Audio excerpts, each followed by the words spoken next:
अस्सलाम वालेकुम नाज़रीन। स्पेशल टीवी के प्रोग्राम दस्तक के साथ मैं हूं आपका मेज़बान मोहम्मद मुआविया।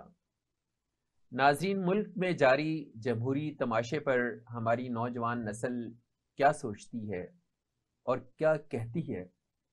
नौजवानों की आवाज़ सुनने के लिए और इसे आप तक पहुंचाने के लिए आज हमने अपने स्टूडियो में दो नौजवानों को मदऊ किया है। हमारे ये दोनों नौजवान मेहमान पाकिस्तान की बेहतरीन यूनिवर्सिटियों में ज़ेर तालीम हैं और आपके सामने वो अपने ख्यालात का इजहार करेंगे। तो आइए उनसे हम तारुफ हासिल करते हैं। हमारे पहले मेहमान हैं मोहम्मद आशिर। अस्सलाम वालेकुम सर। वालेकुम सलाम। दूसरे हमारे मेहमान हैं ताहा उबैद। अस्सलाम वालेकुम। वालेकुम सलाम। जी आशिर, आप अपना तारुफ करवाइएगा। अच्छा सर, मेरा नाम मोहम्मद आशिर है, जैसे मैंने बताया, और रिसेंटली मैं ग्रेजुएट हुआ हूँ लाहौर गैरिसन यूनिवर्सिटी से। बाय प्रोफेशन मैं मास कम्युनिकेटर। उसके साथ मैं काम कर रहा हूँ एज अ फ्रीलांसर और as a business consultant. That's great. आप? मेरा नाम मोहम्मद ताहा अवैद है। मैं कॉमसर्ट्स यूनिवर्सिटी लाहौर में फार्मेसी का स्टूडेंट हूँ, करंटली थर्ड ईयर में। और इसके साथ साथ मैं कॉमसर्ट्स की डिबेटिंग सोसाइटी में बतौर सदर अपने फ़राइज़ सर अंजाम दे रहा हूँ। ज़बरदस्त। अच्छा आशिर, ये बताएं कि पाकिस्तान में इस वक्त जो करंट पॉलिटिकल सिनेरियो है, जी जी। इसको आप किस नज़र से देखते हैं? और आपकी सोच के मुताबिक पाकिस्तान के लिए जो जमहूरी सिस्टम है, क्या उसी को चलना चाहिए, या आप समझते हैं कि नहीं, ये जमहूरी तमाशा जो है इसमें तो हमारे मसाइल का सलूशन नहीं है, तो हमें मार्शल लॉ की तरफ देखना चाहिए? सर, बहुत ही क्रिटिकल और सेंसिटिव टॉपिक है ये। इस पे अगर बात करें तो हमें अपनी हिस्ट्री देखनी पड़ेगी सबसे पहले। हम्म। हमने 66 ईयर्स में हम किस चीज़ को लेकर चलते आ रहे हैं। हम्म। और अगर हम करंट सिचुएशन देखें तो हमें शफ़ाफ़ डेमोक्रेसी की तरफ जाना चाहिए इंस्टेड ऑफ वीक डेमोक्रेसी, हम्म। क्योंकि शफ़ाफ़ डेमोक्रेसी ही इसको आगे लेके जा सकती है। मगर मैं ये कहूँगा कि मेरा स्टांस बड़ा क्लियर है कि हमारे मुल्क में डेमोक्रेसी हो, डिक्टेटरशिप हो या मार्शल लॉ हो, हमें उसको एक सर्टेन अमाउंट ऑफ टाइम देना चाहिए, जिसमें वो अपने आप को साबित कर सके कि हम लोग इस साइड पे जा सकते हैं। तो हम्म। मेरा नज़रिया बड़ा क्लियर है कि अगर हम डेमोक्रेसी की तरफ भी जाते हैं तो इसको एक शफ़ाफ़ तरीके से लेके जाएं और इसको एक मुकम्मल टाइम दें, ताकि हम इसमें से कोई बेटरमेंट ले सकें। अच्छा, लेकिन अभी आपने कहा कि अगर मार्शल लॉ को भी हम सामने रखें, अगर मार्शल लॉ भी पेश नज़र रहे तो उसको भी टाइम मिलना चाहिए, तो इसका मतलब कि आप कंफ्यूज हैं, आप चाहते हैं कि डेमोक्रेसी भी हो और मार्शल लॉ भी चल सकता है? मैं आपको बताता हूँ सर, सबसे पहली चीज़ ये है कि हमें देखना है कि हमने डेमोक्रेसी, हम लोग we do have democracy in this country, but still we are somehow puppet of dictatorship. हमारे मुल्क में डिक्टेटरशिप की इन्वॉल्वमेंट शुरू से रही है। हम्म। इस्टेब्लिशमेंट की इन्वॉल्वमेंट जो है वो पिछले हर साल हमें नज़र आती है, हर हम्म। इलेक्शन में नज़र आती है। हमारा मुल्क डेमोक्रेसी पे ही है, शुरू से है, मगर कभी भी हमने किसी को 5 साल का मुकम्मल करने नहीं दिए। अब अच्छा, आप ये कहना चाह रहे हैं कि पाकिस्तान में जो डेमोक्रेसी है हम्म, ये under the umbrella of the establishment है? ही काम करती है। हम्म। तो हमें यहाँ तो डिक्टेटरशिप माशाल्लाह, अगर तो हम चाहते हैं कि सॉल्यूशंस चाहते हैं करंट सिचुएशन में, मुल्क के हालात बहुत ज़्यादा ख़राब है, हम चाहते हैं कि सब कुछ बिल्कुल ठीक हो जाए, तो मेरा नज़रिया बड़ा क्लियर है कि अगर आप डिक्टेटरशिप भी लेके आते हैं, मार्शल लॉ भी लगा देते हैं, फिर आप उसको एक टाइम दें, फिर उसको आप 5 साल दें, 10 साल दें, ताकि वो लोग जो पॉलिसीज़ हैं उसको इम्प्लीमेंट करवा सकें।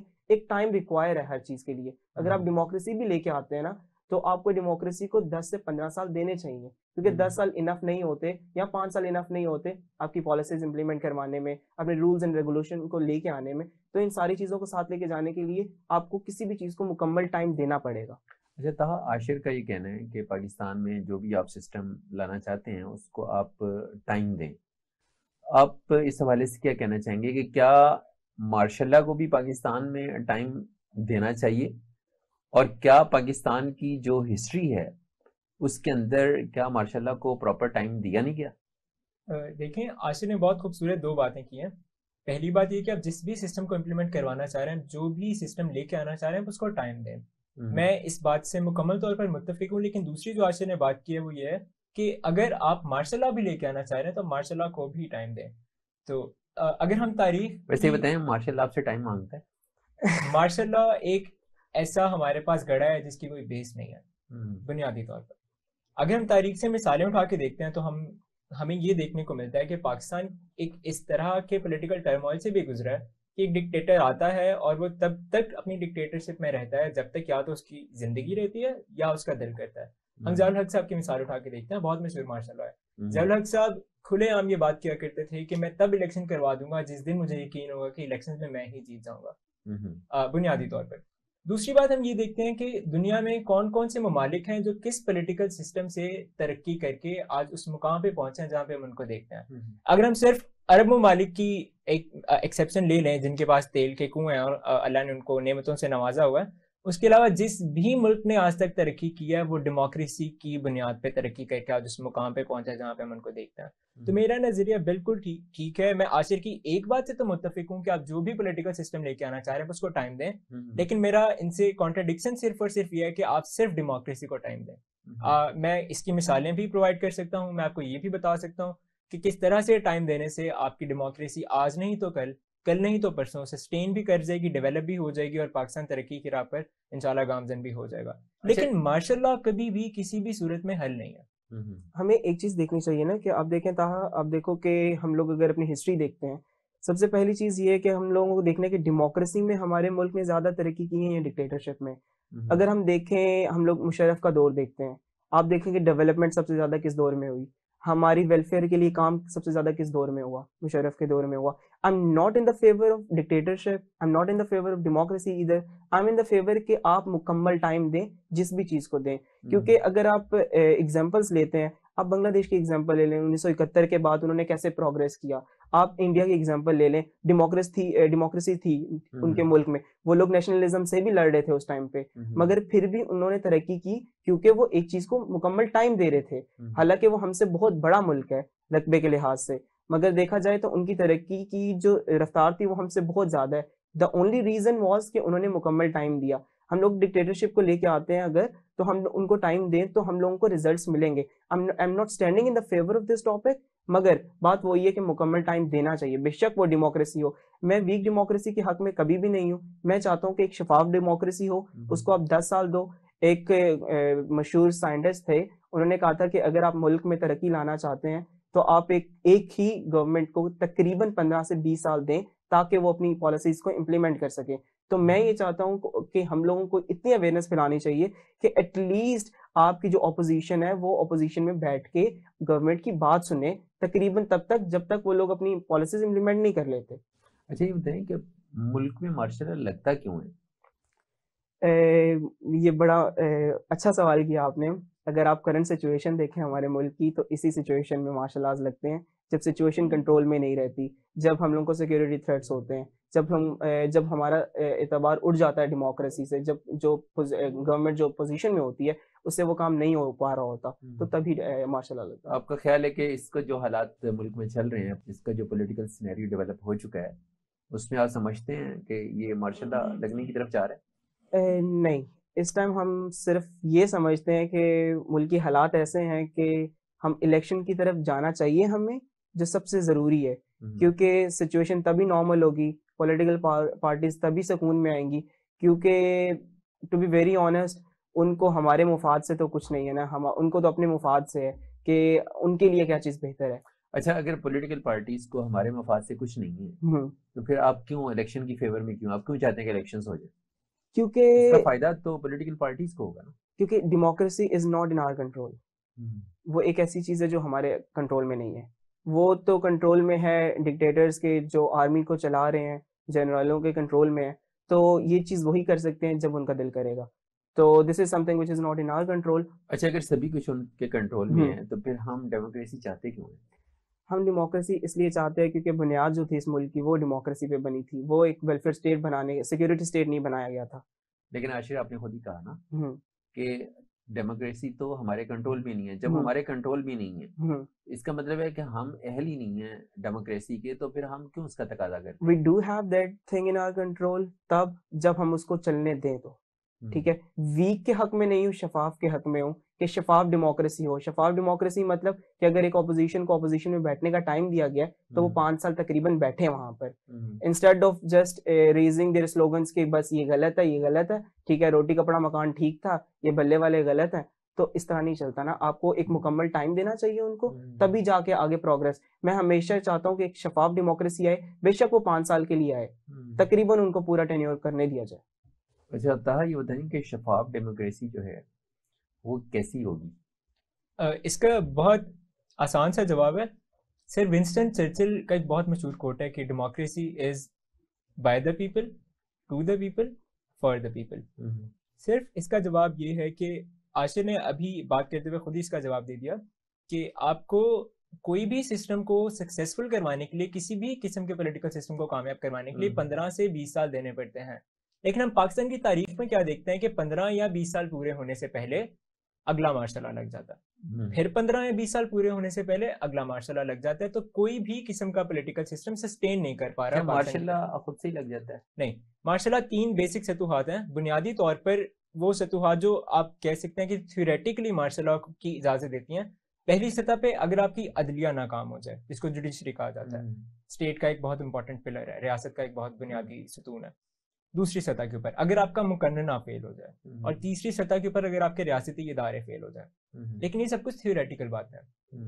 अब हम मुशर्रफ के मार्शल लॉ के बाद ये देखते हैं, ये सब कुछ थ्योरेटिकल है, ये सारी थ्योरेटिकल बातें हैं। प्रैक्टिकल बात अगर मैं आपकी इस सवाल का जवाब दूं, मुशर्रफ के मार्शल लॉ के बाद हम क्या देखते हैं कि आके हमारे पास डेमोक्रेटिक पार्टीज अपना डेमोक्रेटिक टेन्योर पूरा करने की तरफ जाती हैं, लेकिन कोई भी टेन्योर पूरा करने से पहले इंटरनल या एक्सटर्नल रीजंस की वजह से उनके 5 साल पूरे नहीं होने दिए जाते। पहली बात। दूसरी बात यह कि अगर हम आशिर ने भी एक बहुत खूबसूरत बात की थी कि 15 या 20 साल पूरे होने दिए जाएं, लेकिन अगर हम मार्शल लॉ और जमहूरियत के दरमियान में कंफ्यूज हैं, तो हम ये देखते हैं कि जो आज हमारे पास बुनियादी तौर पे मसला है, जो प्रॉब्लम है, वो है हमारी वीक डेमोक्रेसी, हमारी कमजोर जमहूरियत। जमहूरियत कमजोर किन वजूहात की बिना पे हुई है? एस्टैब्लिशमेंट की इन्वॉल्वमेंट की बिना पे। बहुत बुनियादी सी बात है। मेरा सीधा सीधा नैरेटिव ये है कि आपकी जमहूरियत कामयाब हो ही इस वजह से नहीं रही कि या तो 15 या 20 साल उनको दिए नहीं जाते, अगर दिए जाते हैं तो इंटरनली या एक्सटर्नली एस्टैब्लिशमेंट की डायरेक्ट इन्वॉल्वमेंट की बिना पर हम लोग ये देखते हैं कि पॉलिटिकल पार्टीज अपना टेन्योर नहीं पूरा कर पाती। अगर टेन्योर पूरा करने के करीब जाती हैं, 3 साल 4 साल के करीब जाती हैं, तो या तो उनके हमारे जो वजीर आजम है वो बदल दिए जाते हैं, जिसकी हमें तारीख में बहुत ज्यादा मिसालें मिलती हैं। दूसरी सतह पे हम ये देखते हैं कि किस तरह से डायरेक्ट और इनडायरेक्ट इन्वॉल्वमेंट की बिना पे तमाम वो फैसले करवाए जाते हैं जिसका सीधा सीधा फायदा हमारे पास एस्टैब्लिशमेंट को होता है। तो सारी की सारी कहानी हमारे पास कागज की तरह शफाफ है, हमें खाली कागज की तरह शफाफ है। हमें ये बात देखने को मिलती है कि हमारी जो जमहूरियत है वो इसी वजह से कामयाब नहीं हो पा रही कि वो तमाम चीजें जो मार्शल लॉ इंड्यूस करवाती हैं, या वो तमाम फैक्टर्स जो मार्शल लॉ के लिए हमारे पास क्रूशियल हैं, उन्हीं फैक्टर्स की इन्वॉल्वमेंट की वजह से तो आपकी जमहूरियत आज कामयाब नहीं हो रही। अच्छा, अगर एस्टेब्लिशमेंट मुदाखलत करती है तो ये बताएं कि सियासतदान मुदाखलत करने क्यों देते हैं? इसका बुनियादी तौर पे हमें समझने के लिए आज से बहुत पीछे जाना पड़ेगा। अगर हम 1947 की मिसाल देखें तो पाकिस्तान जब बना था तो उसके बाद हमें ये देखने को मिलता था कि पाकिस्तान और इंडिया के दरमियान में 1948 से ही कश्मीर के मसाइल चल रहे थे, जिसकी बिना पे एक बहुत इंपॉर्टेंट अथॉरिटी चली गई सीधी सीधी सिक्योरिटी फोर्सेस के पास। उसके बाद हम ये देखते हैं कि जियोपॉलिटिकली पाकिस्तान एक इस तरह की लोकेशन में एग्जिस्ट करता है जहाँ पे आपको ईस्ट और वेस्ट दोनों साइड से थ्रेट्स हैं, और दूसरी सतह के ऊपर आपको ये भी देखने को मिलता है कि आप पाकिस्तान, आपका जो मुल्क पाकिस्तान है वो इंटरनेशनल इस तरह की लॉबी में एग्जिस्ट कर रहा है जहाँ पे उसके पास आर्म्स और बाकी जो जितनी आपके पास आर्मी या इस तरह की सिक्योरिटी फोर्सेस हैं उनका बहुत इंपॉर्टेंट रोल है। तो जब आपने खुद सारे का सारा स्टेक उठा के दे दिया आर्मी को, तो आर्मी हम अगर तारीख की मिसालें उठा के देखते हैं तो हमें ये देखने को मिलता है कि सबसे ज्यादा रियासत में स्टेक ही आर्मी के पास है। इसके बाद होता ही आता है कि जब भी कोई जमहूरियत आती है, जब वो जमहूरियत कमजोर से मजबूत जमहूरियत की तरफ प्रोग्रेस करना शुरू करती है, तो सीधा सीधा देखने को ये मिलता है कि आर्मी को जो आपने स्टेक दे दिया था आज से 66 साल पहले, उसी स्टेक की वजह से आज तक हमें उसके जो आफ्टर इफेक्ट्स हैं वो देखने को मिल रहे हैं। और वो आफ्टर इफेक्ट्स क्या है कि आर्मी के पास आज भी उतना स्टेक है कि वो आपकी किसी भी किस्म के पॉलिटिकल सिस्टम में डायरेक्ट या इनडायरेक्ट इन्वॉल्वमेंट करके वो तमाम फैसले करवाती है जो तमाम फैसले सिर्फ उनके लिए सबसे ज्यादा फायदेमंद होते हैं। दूसरी सतह पे उन लोगों के लिए, जिस तरह व्यास ने बात की, उन लोगों के लिए फायदेमंद होते हैं जो वहां पे आके अपने खानदानों के लिए सियासत करना शुरू कर देते हैं। और हमें एक पैट्रियार्कल सिस्टम देखने को मिलता है। अगर हम इसको थोड़ा सा मजीद रिफाइन कर लें तो हमें डायनास्टिक पॉलिटिक्स देखने को मिलती हैं। इसके बाद कहीं पे जाके हमारे पास अशरफिया को आपको थोड़ी सी रियायत मिलना शुरू होती हैं। लेकिन जो एक आम इंसान, जो गरीब बंदा, जो पॉवर्टी की क्लास से नीचे एग्जिस्ट कर रहा है, आपके पाकिस्तान की बहुत इंपॉर्टेंट एक बहुत बड़ा चंक है पॉपुलेशन का जो पॉवर्टी की क्लास से नीचे एग्जिस्ट कर रहा है, उन तक तो कोई भी चीज आ ही नहीं पाती। तो इस तरह से हम देखते हैं कि वो तमाम लोग, जिस तरह विंस्टन चर्चिल का भी मैंने कोट आपके साथ शेयर किया था, वो तमाम लोग जिनके लिए डेमोक्रेसी है, अगर उन तक कुछ पहुंच ही नहीं पा रहा, और हम ये देखते हैं कि स्टेक हमारा किसके पास है, हम ये देखते हैं कि डिलीवरेंस का मेथड क्या है, तो सारी की सारी चीजें तो आपस में खुद कनेक्ट हो रही हैं कि आपकी जमहूरियत कामयाब ही मार्शल लॉ या उन तमाम फैक्टर्स की वजह से नहीं हो रही जो मार्शल लॉ का इंड्यूस करता है। नाजरीन, यहाँ वक्त हुआ एक ब्रेक का, और ब्रेक के बाद हम प्रोग्राम के सिलसिले को आगे बढ़ाएंगे। हमारे साथ रहिए।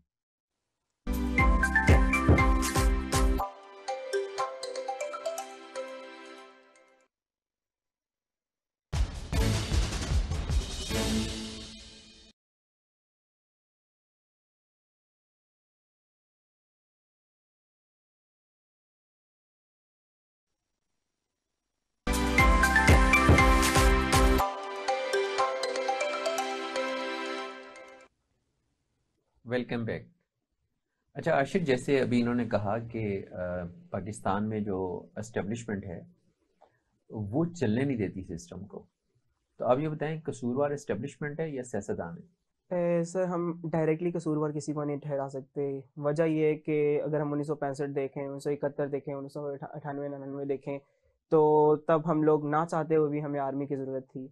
और ये मुल्क बेशक वेलफेयर स्टेट बना था, मगर इसको सिक्योरिटी स्टेट बना दिया गया इंटरनल इश्यूज़ की वजह से, एक्सटर्नल थ्रेट्स की वजह से, इंटरनल थ्रेट्स की वजह से, बलूचिस्तान गिलगित की वजह से, सारी चीज़ों की वजह से हम लोगों को इसको सिक्योरिटी स्टेट बनाना पड़ा, और जो अभी भी है। मसला यहाँ पर क्या आता है कि आप देखें ना कि डेमोक्रेसी, जहाँ तक हम डेमोक्रेसी की बात करते हैं, डेमोक्रेसी में हम लोगों के लिए ताहा ने बड़ी अच्छी बात की जो उन्होंने कोटेशन की कि डेमोक्रेसी फॉर द पीपल। यहाँ पे फॉर द पीपल नहीं है, बाय द पीपल। यहाँ बाय द पीपल भी नहीं है।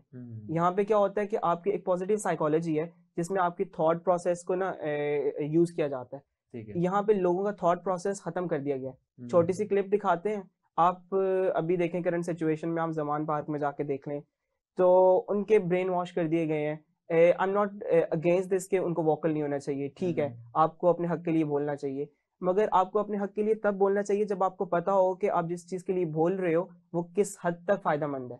आपको पता हो, आप लोगों के ब्रेन में ना एक चीज रोक दिया गया, हमारी यूथ को ना इतना अजीब सा कर दिया गया है कि उनको ना उनकी सोच का जो प्रोसेस है वो खत्म कर दिया गया है। वो आप नहीं समझते हैं कि यूथ को हिप्नोटाइज कर लिया गया? एग्जैक्टली। आप देखें ना कि मैं आपको एक छोटी सी एग्जांपल देता हूँ। आप टीवी पे देखते हैं कि एक कमर्शियल चलता है, कमर्शियल में कहते हैं कि सर्फ एक्सेल से कपड़े धोए, कपड़े साफ, ठीक है, वो 2 मिनट में कपड़े साफ करके दिखा देते हैं।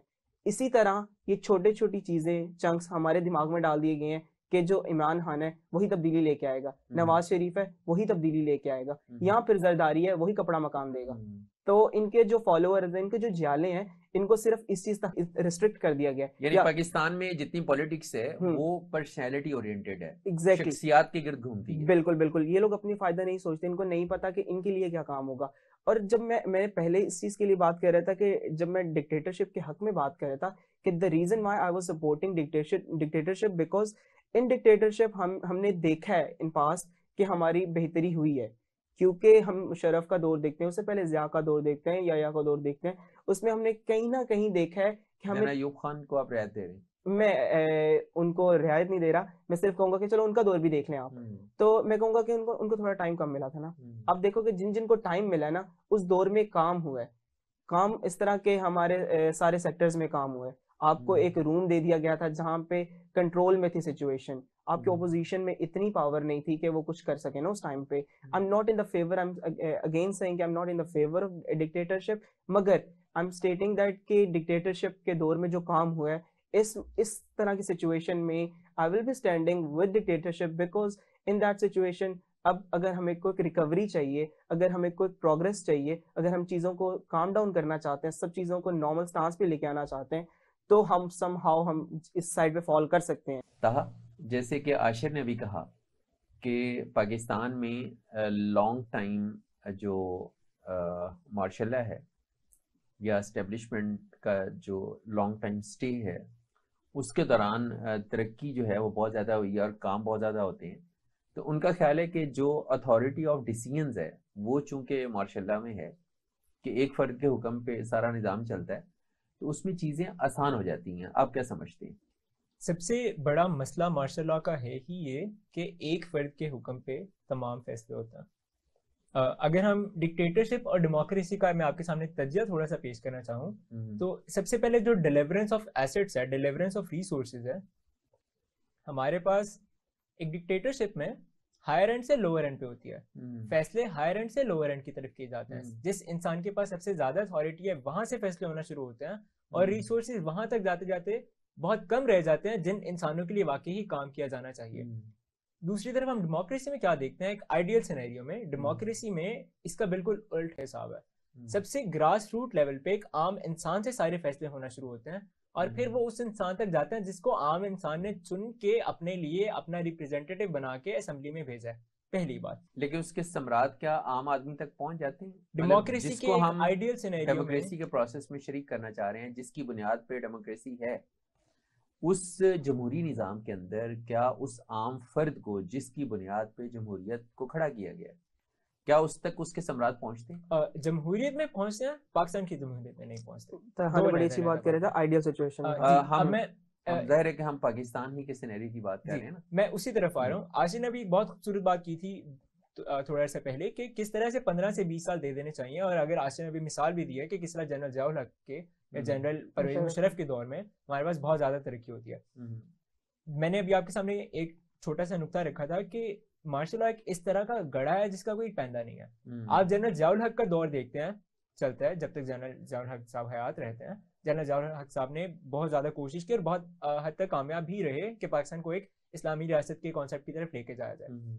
उसके बाद वापस अब डेमोक्रेसी की तरफ रिवर्ट बैक करते हैं। कुछ साल डेमोक्रेसी रहती है और उसके बाद आप देखते हैं कि जाती कन्फ्लिक्ट की बिना पे जनरल परवेज मुशर्रफ साहब जब आ जाते हैं, आपके पास डिक्टेटरशिप में आ जाते हैं, और उसके बाद मार्शल लॉ इंप्लीमेंट कर दिया जाता है, तो जनरल परवेज मुशर्रफ की अपनी पॉलिसीज हैं। अपनी पॉलिसीज के बाद किस तरह से हम देखते हैं कि पाकिस्तान में प्राइवेटाइजेशन का एक बहुत ज्यादा कॉन्सेप्ट चलना शुरू हो जाता है। बुनियादी मसला ये है कि आपके पास डेमोक्रेसी में, आपकी जमहूरियत में आपके पास सक्सेसर और उसके बाद आगे चलने वाली जो अगली जमहूरी पार्टियां हैं उनके पास पहले से एग्जिस्टिंग पॉलिसीज होती हैं, और क्योंकि उन्होंने असेंबलियों में बैठ के तमाम लोगों की मुतफिका राय के साथ फैसला करना होता है और उन लोगों के लिए फैसला करना होता है, उन लोगों की राय से जिन लोगों ने उनको असेंबलियों तक पहुंचाया है, इस वजह से डेमोक्रेसी आपको ज्यादा बेहतर तरीके से चीजें डिलीवर कर सकती है। मार्शल लॉ में कोई सक्सेसर नहीं है, हर इंसान की अपनी पॉलिसी है। इसी वजह से हम 4 मार्शल लॉ उठा के देखते हैं, हमें चारों मार्शल लॉज के अंदर यही देखने को मिलता है कि हर एक डिक्टेटर की अपनी अपनी पॉलिसीज रही हैं, और हर एक डिक्टेटर की पॉलिसी दूसरे डिक्टेटर की पॉलिसी से बहुत ज्यादा हद तक मुनफरिद रही हैं, बहुत ज्यादा हद तक डिफरेंशिएट करती रही हैं, जिसकी वजह से बुनियादी सतह पे आपके एक मुआशरे के अंदर लॉबीज बनना शुरू हो जाती हैं। आज भी आपके मुआशरे में वो लोग आपको मिलेंगे जो जनरल ज़ियाउल हक की पॉलिसीज को बहुत अच्छा समझते हैं, और आज भी वो लोग मिलेंगे जो जनरल मुशर्रफ की पॉलिसीज को बहुत अच्छा समझते हैं। तो इस तरह से जो आपके पास कॉन्ट्रडिक्शन आशिन ने भी ड्रॉ करने की कोशिश की थी कि किस तरह से जाले या खिलाड़ी या जो आपके पास मियां मोहम्मद नवाज शरीफ साहब के सपोर्टर्स हैं वो किस तरह से एक दूसरे से डिफरेंशिएट करते हैं, तो आपके पास डिक्टेटरशिप के डिफरेंशिएटेड सपोर्टर्स भी आपको मिल जाते हैं। लेकिन मसला तो ये भी कहा कि जो पीटीआई के सपोर्टर्स हैं या जो जमान पार्क में लोग जमा हैं, उनके तो जहन जो है वो बांध दिए गए हैं और वो खुद सोचे समझे की सलाहियत नहीं रखते। अगर मैं इस बात का जवाब दूं तो इसका बहुत आसान सा जवाब ये है कि एक इंसान को जब एक डेमोक्रेसी में freedom of speech and freedom of expression मिल रहा है तो वो बंदा एक्सप्रेस कर सकता है। हम लोग ये देखते हैं कि किस तरह से आज हमारे पास किसी भी पॉलिटिकल डिक्टेटर के लिए कोई इंसान क्यों नहीं निकलता सड़कों पे। अगर हम तारीख की मिसालें उठा के देख लें तो हमें ये देखने को मिलता है कि आर्मी या एस्टैब्लिशमेंट या डिक्टेटर्स के खिलाफ लोग निकलते हैं। मैं आपको तुर्की की मिसाल दूंगा, चंद साल पहले वहां पे मिलिट्री कूप हुआ था तो किस तरह से तमाम तुर्की के लोग सड़कों पे निकल आए थे एक डिक्टेटरशिप को रोकने के लिए। पाकिस्तान में क्या होता है, पाकिस्तान में आप ये तवक्को रखते हैं कि अगर यहाँ अब मिलिट्री कूप होगा तो उसके खिलाफ नहीं लोग निकल आएंगे? लोग निकलेंगे, और लोग क्यों निकलेंगे? क्योंकि लोगों को शऊर आ रहा है, लोगों को सियासी शऊर आना शुरू हो गया, पॉलिटिकल अवेयरनेस आना शुरू हो गया। पॉलिटिकल अवेयरनेस किस वजह से आती है? मैं जाती तौर पे एक बहुत एपॉलिटिकल इंसान हूँ, मैं किसी भी पॉलिटिकल पार्टी को सपोर्ट नहीं करता। आज ने एक बात की थी कि आपको किस तरह से एक इंसान के गिर्द, उसकी जात के गिर्द बांध दिया जाता है, आपको मैनिपुलेट करके, आपको हिप्नोटाइज करके। मैं इस बात से मुकम्मल तौर पर मुत्तफिक हूँ, लेकिन कुछ अरसा पाकिस्तान के पॉलिटिक्स को बहुत क्लोजली देखने के बाद, पढ़ने के बाद, समझने के बाद, तारीख का मुतालिया करने के बाद मैं इस नतीजे पे पहुंचा कि मेरे नजदीक कोई भी इंसान बेहतरीन नहीं है, कोई भी पॉलिटिकल पार्टी बेहतरीन नहीं है आज के दौर में। तो आज बहस ये रह जाती है कि अंधों में काना राजा कौन है। आज ये बहस नहीं है कि कौन इंसान बेहतरीन है, आज बहस सिर्फ और सिर्फ ये है कि आपके पास अवेलेबल ऑप्शंस में से बेहतरीन इंसान कौन है। बेहतर और बेहतरीन की बहस तो बहुत पीछे रह गई है। जो आपका सवाल था कि किस तरह से जो जमान पार्क में हो रहा है, या आज से पहले आप ये देखते हैं कि मियां मोहम्मद नवाज शरीफ साहब को जब उन्होंने ताहयात नाअहल किया, या आज से कुछ महीने कबल जब इमरान खान साहब के ऊपर पर्चे हुए और अक्टूबर की आई बिलीव 22 तारीख थी जिस दिन उनको नाअहल डिक्लेयर किया गया इमरान खान साहब को। तो किस तरह से लोग उनकी सपोर्ट में बाहर निकलते हैं, लोग क्यों सपोर्ट के लिए बाहर निकलते हैं? क्योंकि पहली बात, बुनियादी तौर पे उनके पास सियासी शऊर आना शुरू हो गया है। दूसरी बात, एक इंसान अगर ये समझता है कि मेरे लिए ये पार्टी ज्यादा बेहतर है और मेरे लिए वो पार्टी ज्यादा बेहतर है, तो वो उसको पाने के लिए, उसको वापस इकतदार में लेके आने के लिए अपनी कोशिश करता है। क्यों कोशिश करता है? इसका फिर से वही जवाब है, democracy is by the people, to the people, for the people. यही वो बुनियादी एक नुक्ता है जिसके ऊपर आज मेरी सारी की सारी बहस है। डेमोक्रेसी लोगों के लिए काम करती है, डेमोक्रेसी लोगों को पावर में लेके आती है। डिक्टेटरशिप का सबसे बड़ा फ्लॉ जो मुझे लगता है, मेरे नजदीक, एक आम इंसान को आप freedom of speech and freedom of expression नहीं दे रहे। डिक्टेटरशिप की आपके पास मिसाल क्या है? एक इंसान है जो एक तंदूर ऑन करता है।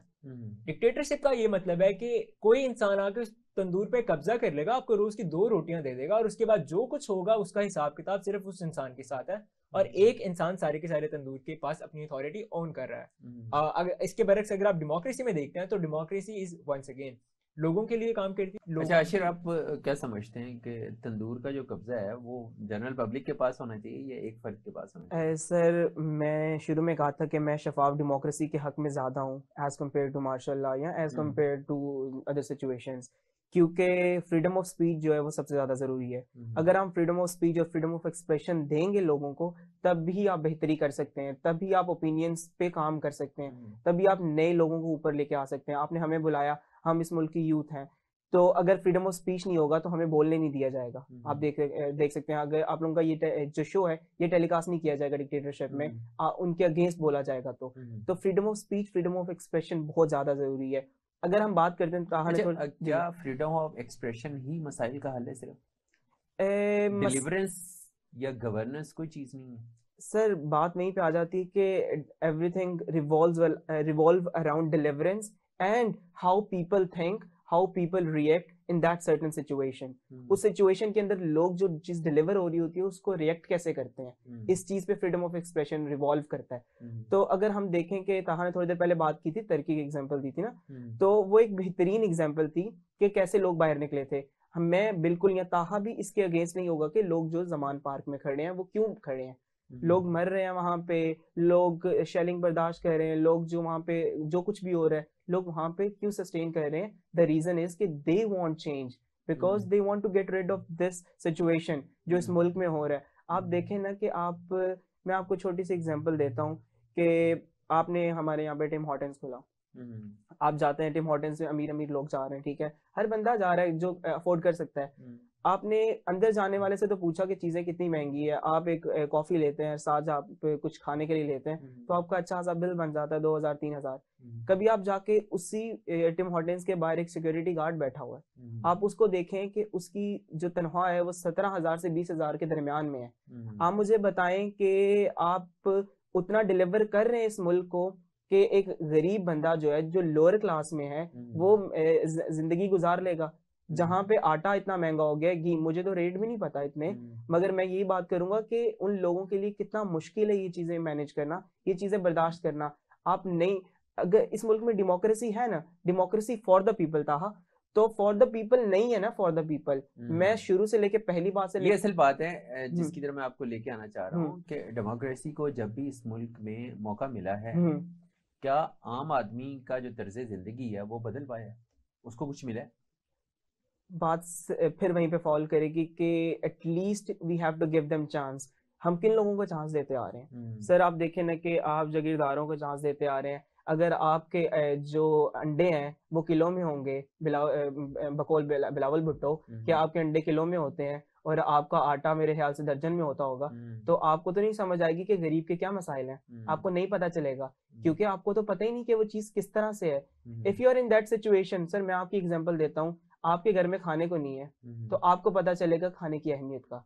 अगर आपके पास सब कुछ है तो आपको नहीं पता चलेगा कि उस बंदे की क्या नीड है।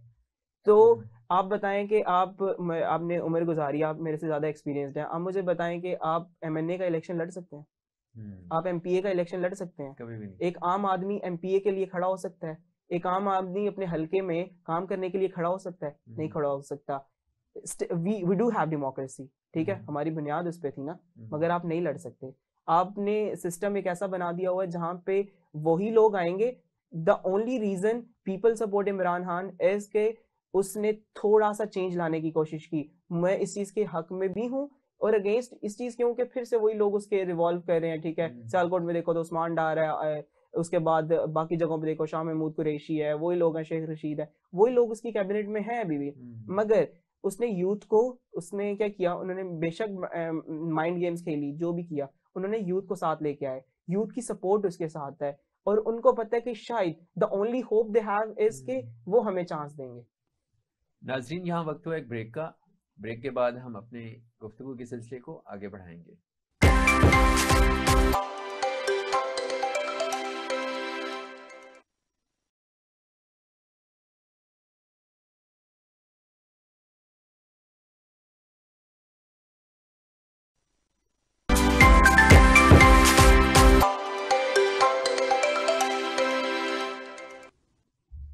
Welcome back. आशिफ, ब्रेक से पहले आपने ये कहा जो पॉलिटिकल सिस्टम है उसके अंदर वही चेहरे हैं जो नज़र आ रहे हैं हमें, जो हम हमेशा से देखते आ रहे हैं। तो फिर पॉलिटिकल पार्टीज ने ओवर द इयर्स सीखा तो कुछ भी नहीं।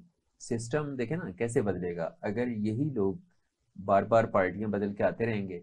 आज एक पॉपुलर पार्टी सपोज पीटीआई है, एक पॉपुलर पार्टी है, ये सारे लोग घूम घुमा के वहां पहुंच जाएंगे, पीटीआई में डेरे डाल लेंगे, तो मेरी और आपकी कौन सुनेगा बताएं।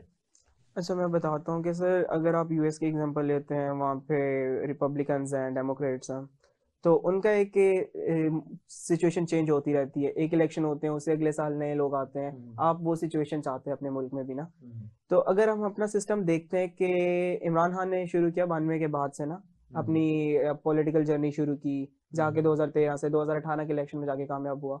अगर वो 2018 के इलेक्शन में उन लोगों को अपने साथ ना मिलाता जो लोग पहले ही मकबूल थे, जिन लोगों के पहले ही फॉलोअर्स थे, तो वो कभी भी कामयाब ना होता। ठीक है, इस चीज को माना जा सकता है, वो एक मकबूल लीडर है, ठीक है, लोग उसको फॉलो करते हैं। मगर क्या होता है कि अगर आप डेमोक्रेसी में जाते हैं और आप इलेक्शन करवाते हैं, पूरे मुल्क में स्टेट के इलेक्शंस करवाते हैं, तो आपको एक ज्यादा वोट्स के साथ जीतना पड़ता है, आपको ज्यादा सीट्स लेनी पड़ती है और ज्यादा सीट्स के लिए आपको ज्यादा मेंबरान चाहिए होते हैं, कैबिनेट में ज्यादा लोग चाहिए होते हैं, उन सबको जीतना पड़ता है। अच्छा, क्या आप समझते हैं कि अगर इमरान खान साहब इस वक्त अपनी मौजूदा पॉपुलैरिटी के साथ इलेक्टेबल्स को टिकट्स ना दें और आप जैसे लोगों को टिकट दे दें, नौजवानों को, तो क्या वो इलेक्टेबल्स की सपोर्ट ना होने के बावजूद जीत जाएंगे? In this situation I have believe के हाँ जीत जाएंगे, क्योंकि इस वक्त मकबूलियत जो है वो पीटीआई की है, बल्ले की और इमरान खान की है।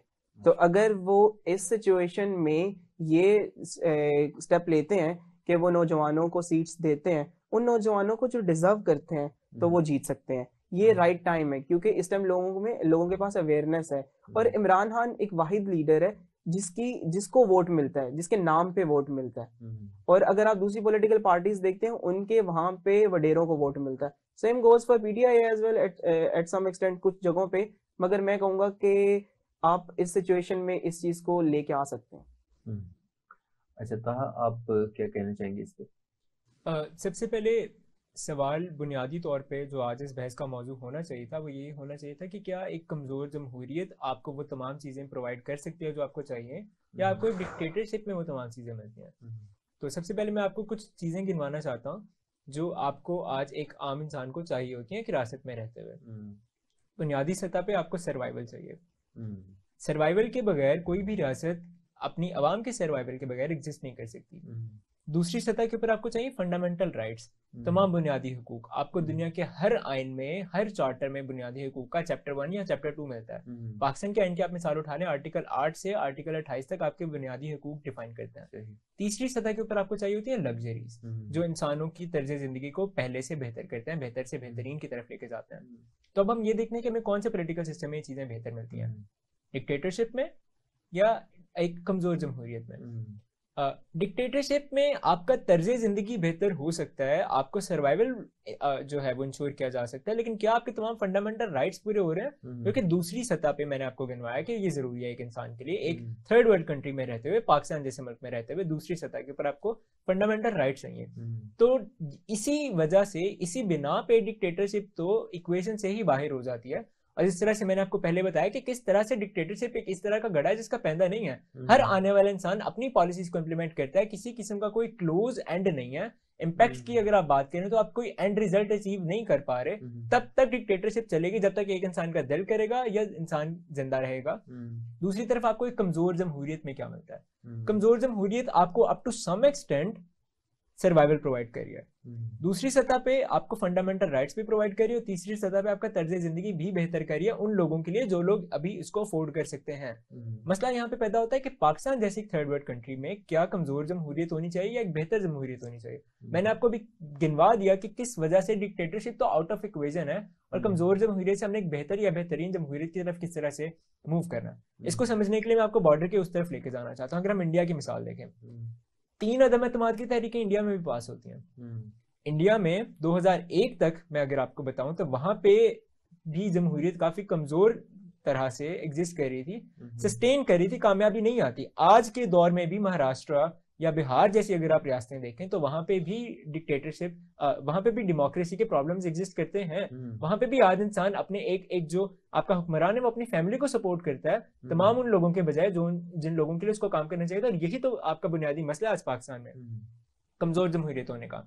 लेकिन 2001 के बाद हम क्या देखते हैं? 2001 के बाद हम ये देखते हैं कि लोगों में सियासी शऊर पैदा होना शुरू होता है। वही तमाम चीजें जो आज आपके पाकिस्तान में हो रही है। इमरान खान साहब के पास अगर किसी और चीज का क्रेडिट नहीं भी जाता तो एक सेहरा उनके सर पे जरूर सजता है कि नौजवानों में या तमाम पाकिस्तान के शहरियों में जितना भी आज सियासी शऊर है उसका एक मेजर चंक इमरान खान साहब की एफर्ट्स की वजह से आया है, और इसका तमाम तर क्रेडिट इमरान खान साहब को जाता है।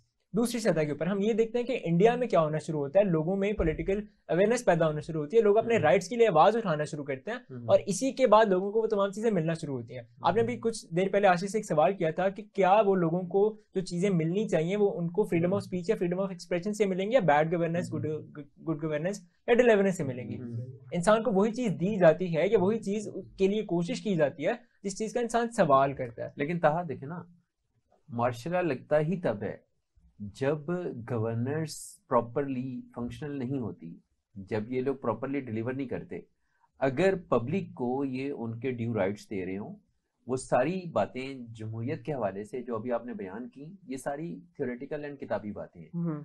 अगर जमहूरियत अपने असरात नीचे मरतब कर रही हो, नीचे तक मुंतकिल कर रही हो, तो उससे फैज़याब अगर पब्लिक हो रही है, तो तुर्की में जैसे आपने कहा कि टैंकों के आगे आके लोग खड़े हो गए थे, तो लोग तो तभी खड़े होंगे ना जब उनको कुछ मिल रहा होगा। अब यहाँ पे हमें बुनियादी तौर पे ये समझने की जरूरत है कि आपकी जमहूरियत आज कमजोर क्यों है। मैं आपको कुछ देर पहले बात एस्टैब्लिश करके लेके जा चुका हूँ कि किस तरह से जमहूरियत आज इसी वजह से तो नाकाम हो रही है कि एस्टैब्लिशमेंट की डायरेक्ट और इनडायरेक्ट मुदाखलत की बिना पे। अच्छा, क्या उसकी वजह ये नहीं है कि सियासतदान खुद नाअहल हैं जिसकी वजह से वो इन्वॉल्वमेंट करते हैं? जी, सियासतदान खुद नाअहल होंगे, लेकिन अगर आप डायनास्टिक, आपका मुल्क अभी इस नहज पे खड़ा हुआ है कि जहाँ पे आप डायनास्टीज को छोड़ेंगे। मेरे जैसा इंसान, मैं आशिक की एक बात से बिल्कुल एग्री करता हूँ, आपने भी अभी फरमाया कि किस तरह से अगर मेरे जैसा एक इंसान इलेक्शन में खड़ा होता है तो उसको कोई इंसान वोट नहीं देगा। इसी चीज के लिए तो मैं आपको इंडिया की मिसाल दे रहा हूँ कि 2001 से लेकर 2023 तक अगर हम देखते हैं कि इंडिया में किस तरह से जमहूरियत आहिस्ता आहिस्ता फरोग पा रही है और जमहूरियत बेहतर हो रही है, तो वो सिर्फ इसी बिना पे तो बेहतर हो रही है कि पहली बात लोगों को सवाल करना आ रहा है, दूसरी बात लोगों को फंडामेंटल राइट्स और तमाम वो चीजें जो उनको एक हुकूमत से चाहिए होती है वो तब ही तो मिलती है कि अगर एक इंसान बुनियादी तौर पे हुकूमत से सवाल कर रहा है, और दूसरी सतह पे आके हम ये देखते हैं कि वो हुकूमत को मजबूर करता है कि मैं तुम्हें अपनी उन असेंबलियों में मैंने तुम्हें पहुंचाया, जिन असेंबलियों में आज तुम बैठ के मेरे मुकद्दर का फैसला कर रहे हो, तो तुम मेरे लिए काम तो करो। डिक्टेटरशिप में लेकिन मेरे लिए काम करता कौन है? यही तो हमारे लिए काम वही करेगा जिसको हम वहां पे पहुंचाएंगे, और हमें ये फैसला आज खुद करने की जरूरत है कि हमने किसको वहां पे पहुंचाना है। ताहा ने बड़ी खूबसूरत बात की थी थोड़ी देर पहले, इंडिया की एग्जांपल ली थी बॉर्डर के उस पार। अगर आप 2001 के बाद देखते हैं कि लर्निंग फ्रॉम द एक्सपीरियंसेस इधर बैड और गुड, आपने क्या सीखा उन एक्सपीरियंसेस से? 2001 तक वो लोग उस तरह से डेमोक्रेसी को नहीं लेकर चल रहे थे, मगर उसके 2001 के बाद आप देखें कि आप डेवलप्ड कंट्री समझते हैं इंडिया को, ना कि डेवलपिंग कंट्री। इंडिया हर जगह पे हमसे ऊपर स्टैंड कर रहे हैं। बेशक उनके रकबे के लिहाज से वो बहुत बड़े हैं, मगर द रीजन आबादी के लिहाज से भी, तो उन्होंने उस सिचुएशन को उस तरह से मोल्ड किया कि उन्होंने लोगों को राइट्स दिए। बेशक मैंने शुरू में भी कहा था कि वहां पे नेशनलिज्म है, वहां पे सिख अपनी राइट्स के लिए लड़ रहे हैं, लेकिन पाकिस्तान में जो असल इशू है जिसको हम एड्रेस करने की कोशिश कर रहे हैं वो ये है कि पर्सनैलिटी ओरिएंटेड पॉलिटिक्स है यहाँ पे। देखा ना, इंडिया में आम आदमी पार्टी का आगाज हुआ, और उनका कोई पीछे पॉलिटिकल बैकग्राउंड नहीं था, कोई वो नामवर शख्सियत नहीं थी, लेकिन उसको वहाँ आहिस्ता मकबूलियत दी आहिस्ता गई। आगे बढ़ने का मौका मिला है। हम्म, पाकिस्तान में चूंकि सारी पॉलिटिक्स शख्सियात के गिर्द घूमती है, और अभी आपने कहा था कि लोग शहर में मुब्तला हैं, हम्म। तो बेसिकली जब तक हम शख्सियात से बालातर होकर नहीं सोचना शुरू करेंगे तो हमारे यहाँ तो डेमोक्रेसी उस अंदाज में आम आदमी को बेनिफिशियरी नहीं बना सकती। आपके मुल्क में भी एक आम आदमी पार्टी है, मुझे नाम उनका सही से याद नहीं, जावेद पतन जवाद अहमद नाम है उनका, जो सिंगर थे, उन्होंने बनाई है। तो वो उनकी पार्टी आम आदमी पार्टी नहीं, उनकी पार्टी का नाम है बराबरी पार्टी। हाँ, कुछ ऐसा ही पार्टी का हम्म। नाम है। तो उन्होंने 2013 में इलेक्शन लड़ा, जिनमें से उनको सिर्फ एक सीट मिली। उन्होंने 2018 में इलेक्शन लड़ा, उनमें से फिर उनकी एक ही सीट थी।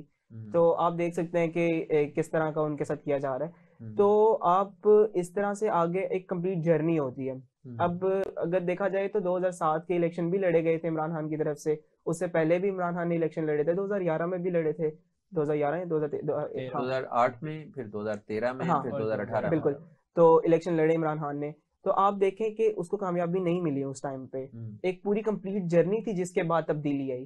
ठीक है, यही एक आम आदमी था लेकिन जिसका लोग ये कहते हैं कि उसको जब कामयाबी मिली तो भी वो एस्टेब्लिशमेंट की वजह से मिली। ये समहाउ आप कह सकते हो, इन्वॉल्वमेंट इज ऑलवेज देयर। मैंने सबसे पहली बात की थी कि we do have democracy in this country but still we are the puppet of dictatorship है हम लोग। अब इन्वॉल्वमेंट रहेगी। अब तो सिचुएशन ये हो गई, अब वोकल हो गए हैं, अब मीडिया हाउसेस इतने वोकल हो गए हैं कि वो हर चीज पे स्टैंड लेते हैं, बेशक वो आर्मी हो, जो मर्जी हो, वो लोग स्टैंड लेके उस पर आवाज उठा रहे हैं। और ये बहुत बेहतरीन चीज है कि एटलीस्ट हमारे मुल्क में इतनी अवेयरनेस आ गई है कि कोई 2013 से पहले कभी कोई फौज पे आवाज नहीं उठाता था, अब आवाज उठाते हैं। 2013 से पहले पॉलिटिकल पार्टीज पे कोई आवाज नहीं उठाता, अब उठाते हैं। 2013 से पहले कोई बाहर नहीं आता था घरों से, अब लोग आते हैं। तो अब लोग क्यों आते हैं? क्योंकि अवेयरनेस आ रही है। तो this is something which we want from the youth कि अब चेंज लेकर आए। अब लोग अगर इमरान खान के साथ खड़े हैं ना, तो हम डेमोक्रेसी ही चाहते हैं, हम यहाँ पे बैठ के बात कर रहे हैं, तो we want that person to at least do something for them, क्योंकि उसकी मकबूलियत है। अगर इलेक्शन होते हैं तो वो जीत सकता है, और उस टाइम पे एट दैट टाइम उसके पास मौका होगा कि वो कुछ डिलीवर करे, फिर लोगों का कॉन्फिडेंस बहाल होगा। उसके बाद तो फिर वही होगा, फिर जो अल्लाह ताला बेहतर जानते हैं, क्योंकि 4 साल या 5 साल नहीं दिए गए अगर उनको, तो फिर तो इस मुल्क का अल्लाह ही हाफिज है। नाज़रीन, नौजवान नस्ल के 2 नुमाइंदे आज हमारे यहाँ स्टूडियो में मौजूद थे और उन्होंने इस पर बात की कि पाकिस्तान में जमहूरियत या मार्शल लॉ कौन सी चॉइस बेहतर है। लेकिन इन दोनों नौजवानों का ये एहसास है कि पाकिस्तान में अगर पॉलिटिकल सिस्टम को आज़ादी से चलने दिया जाए और सियासतदान वो एक दूसरे की हुकूमतों का वक्त पूरा होने दें, तो पाकिस्तानी माशरे में अब शऊर इस दर्जे का आ चुका है कि वक्त के साथ साथ हम इलेक्टेबल्स की दस्तरस से निकल आएंगे और जो जमहूरियत है वो एक आम फर्द को भी डिलीवर करने के काबिल हो जाएगी। लेकिन चॉइस मार्शल लॉ या चॉइस जमहूरियत, नौजवान नस्ल का ये ख्याल है कि बाहर से जमहूरियत फिर भी बेहतर है, और जमहूरियत को लॉन्ग टाइम अगर सर्वाइव करने दे दिया जाए, 15-20 साल तक जमहूरियत को ना छेड़ा जाए, तो लोग अज खुद उस सिस्टम को बाहर निकाल फेंकेंगे जो उनको डिलीवर नहीं कर सकेगा, और उस सिस्टम को कामयाब कर गुजरेंगे। जो डिलीवर कर जाएगा वही कामयाब होगा। आज के इस प्रोग्राम के लिए आप अपने फीडबैक से हमें ज़रूर आगाह कीजिएगा। आपके फीडबैक की रोशनी में हम अपने प्रोग्राम को मज़ीद बेहतर करते रहेंगे। अपने मेज़बान मोहम्मद मौविया को इजाज़त दीजिए। अल्लाह हाफिज़।